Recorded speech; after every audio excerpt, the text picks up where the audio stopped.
Log का भी एक असेसमेंट अगर हम करें तो चीज़ें क्लियर हो जाती हैं।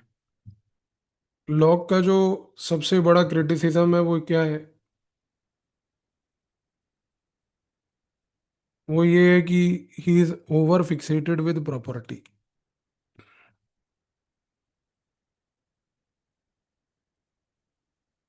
तो ऐसा माना जाता है कि भाई लॉग जो है वो प्रॉपर्टी ओनर्स को प्रोटेक्ट करने में ज़्यादा इंटरेस्टेड है रादर देन कम्युनिटी वेलफेयर। तो कम्युनिटी के वेलफेयर करने के लिए उसका कोई मोटिव यहाँ पर नहीं है। इस रीज़न से जो सीबी मैकफर्सन ने बोला वो जस्टिफाई होता है यहाँ पर कि लॉक जो है वो पोजेसिव इंडिविजुअलिज्म की ओर ज़्यादा इंटरेस्टेड है।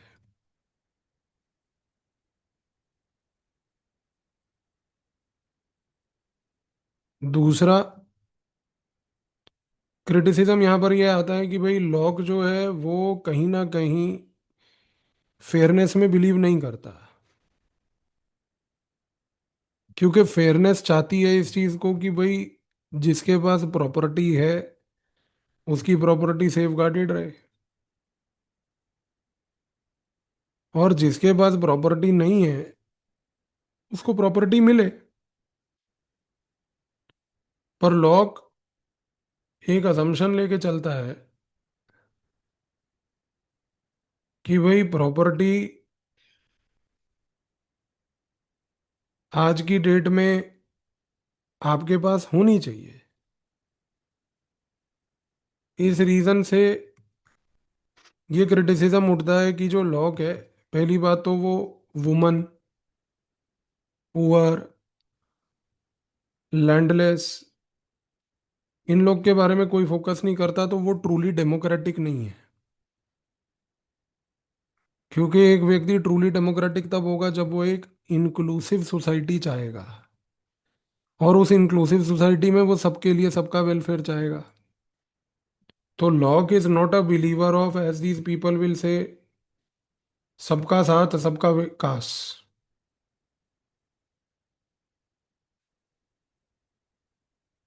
तो ये लोग कह रहे हैं कि Locke is a believer of हमारा हाथ चुनिंदा विश्वास विकास। चुनिंदा विकास का मतलब है कि भाई लिमिटेड लोगों का विकास, सबका विकास नहीं चाहेंगे। हाँ, तो हमारा हाथ जिस पर है सिर्फ उसका विकास होगा। इस रीजन से आप देखो कि एक डिबेट ये उठता है कि लॉक की जो सिविल सोसाइटी है, किस हद तक कह सकते हैं कि ये सिविल सोसाइटी एक पार्टिसिपेटिव डिस्ट्रीब्यूटिव जस्टिस क्रिएट कर रही है? वो तो नहीं कर रही। एक पार्टिसिपेटिव डिस्ट्रीब्यूटिव जस्टिस क्रिएट क्यों नहीं हो रहा? क्योंकि डिस्ट्रीब्यूटिव जस्टिस का मतलब ये है कि भाई आप रिफॉर्म करो लैंड में इस प्रकार के कि जो लैंडलेस है उसको भी लैंड मिले। तो एक सबसे बड़ा क्रिटिसिज्म उठता है कि भाई लॉक जो है खास करके यहाँ पर is anti distributive justice.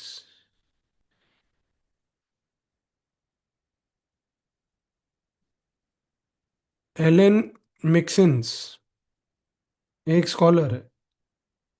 Ellen Meiksins कहता है कि भाई Locke is arm of ideological infrastructure of capitalists. Ideological infrastructure of capitalist, इसका क्या मतलब है? एलन मैक्सिन्स कह रहा है कि लॉक ने जानबूझ के एक एब्स्ट्रैक्ट सी थ्योरी दी है, जिस थ्योरी में वो अनइक्वल इकोनॉमिक रिलेशंस को जस्टिफाई करता है।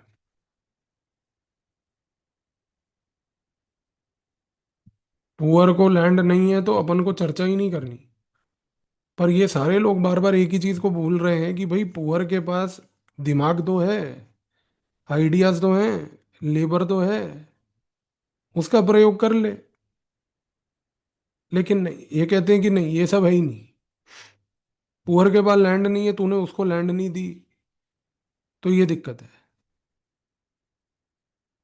इसी तरीके से उदय मेहता,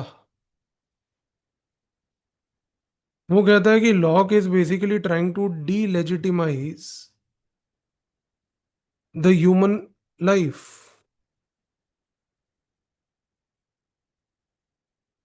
वो ऐसा इतना बड़ा चार्ज इसलिए लगाता है क्योंकि वो कहता है कि भाई लॉक के हिसाब से European way of life is the only way of life.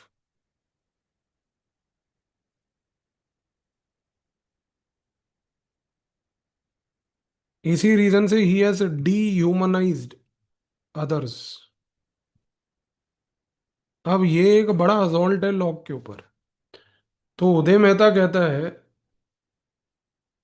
कि भाई लॉक का सारा फोकस है यूरोपियन सुप्रीमेसी को जस्टिफाई करने के लिए। और क्योंकि वो यूरोपियन सुप्रीमेसी को ही जस्टिफाई करने में लगा है, तो इस यूरोपियन सुप्रीमेसी को जस्टिफाई करने के चक्कर में प्रॉब्लम ये हो रही है कि लोग ये चीज को रियलाइज नहीं कर पा रहा है कि वो अदर वेज ऑफ लिविंग जो है उनको एक्सेप्ट करे। वो चीज नहीं हो पा रही। इस रीजन से आप देखो कि बिक्कू पारेख क्या बोलता है। बिक्कू पारेख बोलता है कि लॉक जो है उसकी पूरी की पूरी थ्योरी जो है वाइट सुप्रीमेसी को सपोर्ट करने के लिए बनी है। और फिर यहाँ पर कैरोल पैटमैन भी आ जाती है।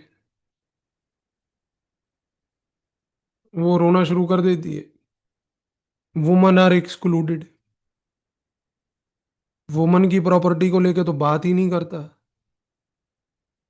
Woman are subject to male control. Feminism जब हम पढ़ेंगे ना पॉलिटिकल आइडियोलॉजी में, आप देखोगे एक सिंपल आर्गुमेंट है उनका, हमारे साथ जीवन में कुछ अच्छा होता ही नहीं, जो हो रहा है वो हमारे साथ बुरा ही हो रहा है, और जो बुरा कर रहे हैं वो मर्द ही कर रहे हैं, तो मर्द को दर्द देना होगा। इस पर्सपेक्टिव से ये लोग चलते हैं। बट एक चीज क्लियर है आज की डेट में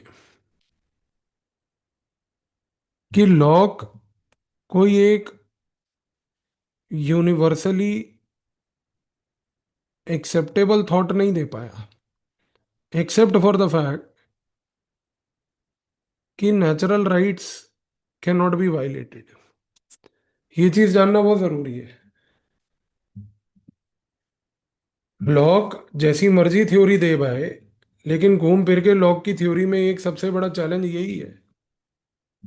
और चैलेंज ये है कि लॉक जो है इस पॉइंट को एम्फसाइज करने के बजाय कि देखो एक नेचुरल राइट्स हैं जिसको आप वायलेट नहीं कर सकते, इसके सिवाय जो बाकी उसके पॉइंट्स हैं वो काफी ट्रबलसम है। और हाँ, यहाँ पर उदय मेहता, बिक्कू पारेख जैसे जो स्कॉलर्स हमने चर्चा करी, जो डिबेट को इस डायमेंशन पे लेके जा रहे हैं यूरोपियन सुप्रीमेसी की, वो आज की डेट में इस डिबेट से प्रूव करने की कोशिश कर रहे हैं कि ऑल्टरनेट पॉइंट ऑफ व्यूज भी हैं। European way of living is not the only way of living. तो लॉक का सारा फोकस है कि यूरोपियन सेंट्रिक लेंस में अगर देखा जाए, तो उस कॉन्टेक्स्ट में उदय मेहता और यहाँ पर बिक्कू पारेख कहेंगे कि Locke is not giving a universal theory. But हाँ, Uday Mehta and Bhikhu Parekh will never reject the fact, they will never reject the fact कि लॉक जो है चाहे जो मर्जी हो, at the end of the day उसने नेचुरल राइट की जो बात करी कि दे आर इन अलाइनेबल, इनवायोलेबल, वो हर कल्चर में कॉमन है। बाकी ठीक है कि उसका पूरा फोकस था वाइट सुप्रीमेसी को सपोर्ट करने का। ठीक है जी। तो lock was not a very tough thinker, because आप हॉब्स को समझोगे तो आप लॉक को समझोगे, और अगर आप हॉब्स और लॉक को समझोगे आप जेएस मिल को भी समझोगे। तो अगला थिंकर अब अपना जेएस मिल है। जेएस मिल कंप्लीट करके मार्क्स ग्राम्स की हना अरेंट आ जाएगा। तो आई बिलीव कि जो वेस्टर्न पॉल थॉट हम कर रहे हैं आपको डिफिकल्ट नहीं लग रहा है, पर यही चीज़ें अगर आप किताब से पढ़ो प्रॉब्लम करता है। तो आप निश्चिंत रहो और हमसे इसको यहाँ से करते रहो। ठीक है जी। तो नेक्स्ट में हम जेएस मिल से स्टार्ट करेंगे।